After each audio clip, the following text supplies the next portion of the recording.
Most of us usually go with paying the tax, the income tax, but may or may not file the returns and don't get into the details of it. If you would like to know, then you can listen to this complete episode, as this one is to create a way more awareness on what is income tax, why do the governments impose income tax, how is it calculated and collected, what is Form 16, and why should we file the IT returns. Sat Sri Akal listeners, here is Giridhar with you on the podcast Giridhar's Gardi with a brand new episode today, Income Tax. Before we go into the details of today's episode, we have one comment for the last episode, let me acknowledge it. It was from Mahesh. He says, super. Thank you Mahesh. Well, moving on with today's episode, income tax is the percentage of income that government imposes on every salaried individual, corporate firms, companies, association of persons, and on anyone who generates income. The law that governs the income tax is Income Tax Act 1961.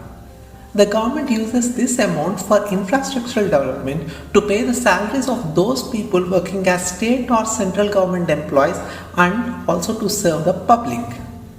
The income tax that every one of us pay forms a major part of revenue for the government.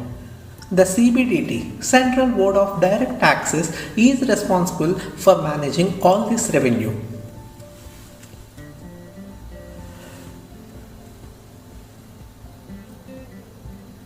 Taxes are usually calculated based on the yearly income of an individual.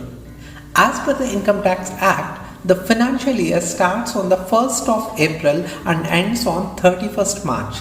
The year in which the income is generated or earned is called previous year, and the year in which the income is charged to tax is called assessment year. All the individuals have the option to opt for new income tax slab rates for the financial year 2020 to 21. If you don't apply anything, by default, it would take the old tax regime. As per the new tax regime, for all the individuals, the income tax would be nil if the total income is up to 2.5 lakhs, 5% if the total income is between 2.5 to 5 lakhs, 10% if the total income is between 5 to 7.5 lakhs, 15% if the total income is between 7.5 to 10 lakhs, 20% if the total income is between 10 to 12.5 lakhs, 25% if the total income is between 12.5 to 15 lakhs, 30% if the total income is 15 lakhs and above. However, if you opt for this new tax regime, you cannot get a tax exemption on various things like leave travel allowance, house rent allowance, conveyance, daily expenses in the course of employment, relocation allowance, helper allowance, children education allowance, other special allowances, standard deduction, professional tax, interest on housing loan, chapter 6-year deduction, and so on.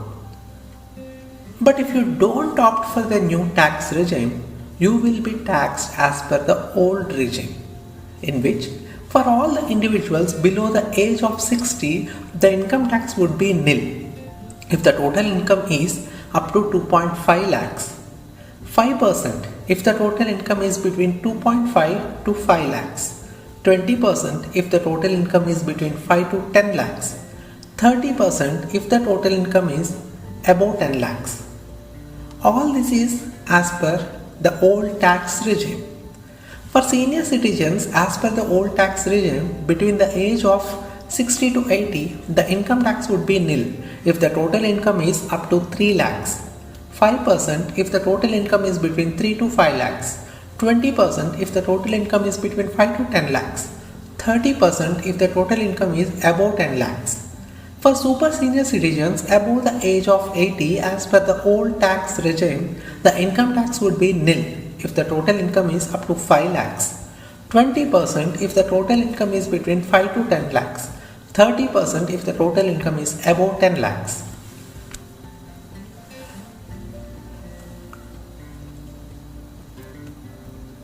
For firms, corporates and domestic companies, there is a flat rate of 30% income tax on the total income declared.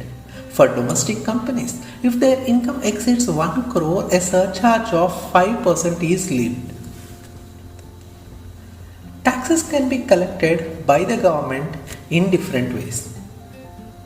This is the next question for us.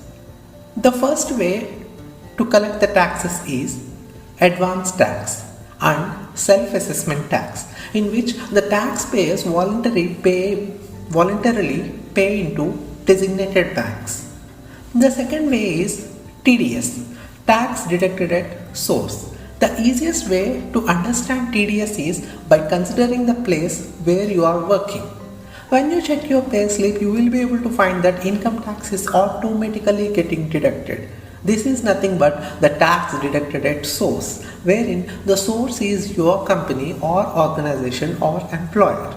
In this case, a percentage of overall payment made to you is withheld by the source.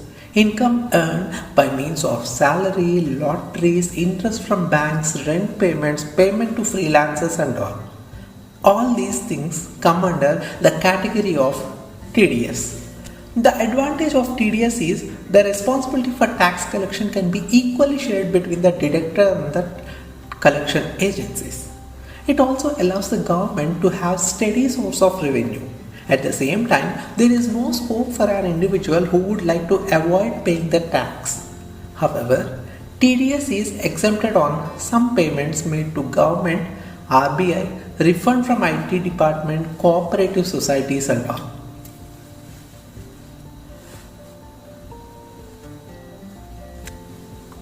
A deductor can always claim for refund if an excess amount is deducted from an individual by mistake through TDS. In all the cases, the employer or deductor is supposed to provide a TDS certificate or Form 16 and 16A confirming the amount of tax deducted. In the case wherein the employer or deductor fails to deduct the tax by TDS, then they have to pay an interest on the amount that is due to government under section 201 of the Income Tax Act, and the employee is nowhere related or responsible for such issues. The third way is TCS, tax collected at source. Let's have an example for this to understand. Say Mr. A is selling some goods to Mr. B. As part of applying TCS, Mr. A is supposed to collect not only the amount for which he is selling the goods to Mr. B, but also the taxable amount on the goods which he is selling. If Mr. A is selling the goods for rupees 100 and the taxable amount is rupees 10, then he is supposed to collect rupees 110 from Mr. B. In this way, the tax is collected at the source, that is Mr. A, and then it is paid to the government later. This provision is under section 206C of the Income Tax Act 1961. The type of goods applicable for TCS are liquor of alcoholic nature, timber wood, toll plaza, minerals such as coal or iron and all. There are cases wherein the TCS can be lowered or exempted, like when the buyer approaches the assessing officer for collecting tax at a lower rate with the help of Form 13, saying that his total income is justifiable for the lower rate, or the buyer can declare Form 27C that he is eligible for total exemption from paying TCS, provided the goods bought are only for the purpose of manufacturing or processing and not trading.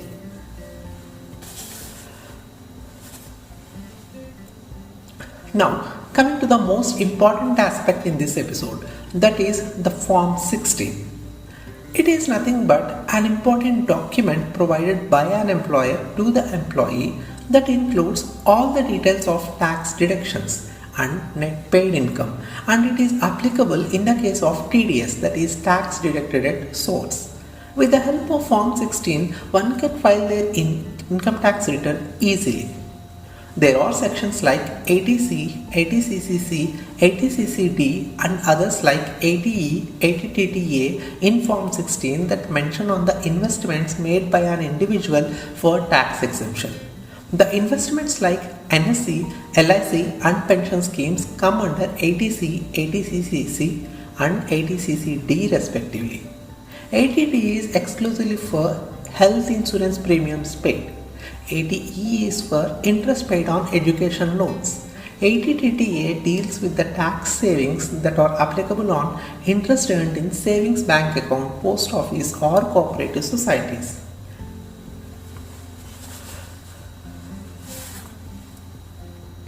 It is as important to file the IT returns as paying the income tax to the government.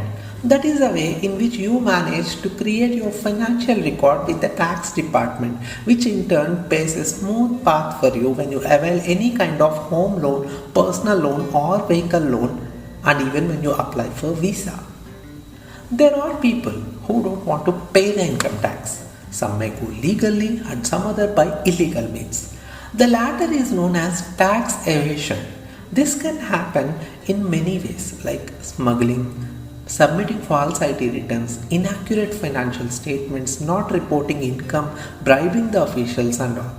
If such cases come into picture, then the government imposes penalty of either double or triple the taxable amount. It can also apply to an employer who is not deducting the tax of his employee by TDS. So the best thing to do is to ensure that all taxes are paid when they are due. To add my personal experience, during the initial days of my career, I didn't have the idea on submitting IT returns. So I used to e-file the returns by taking help from my senior colleagues through websites like TaxSmile, Income Tax India and all. But later, I found an easy website, ClearTax, wherein the tax can be filed within minutes of time as the user interface is simple to understand. It's enough, only you upload the Form 16 and the remaining things are taken care by the site.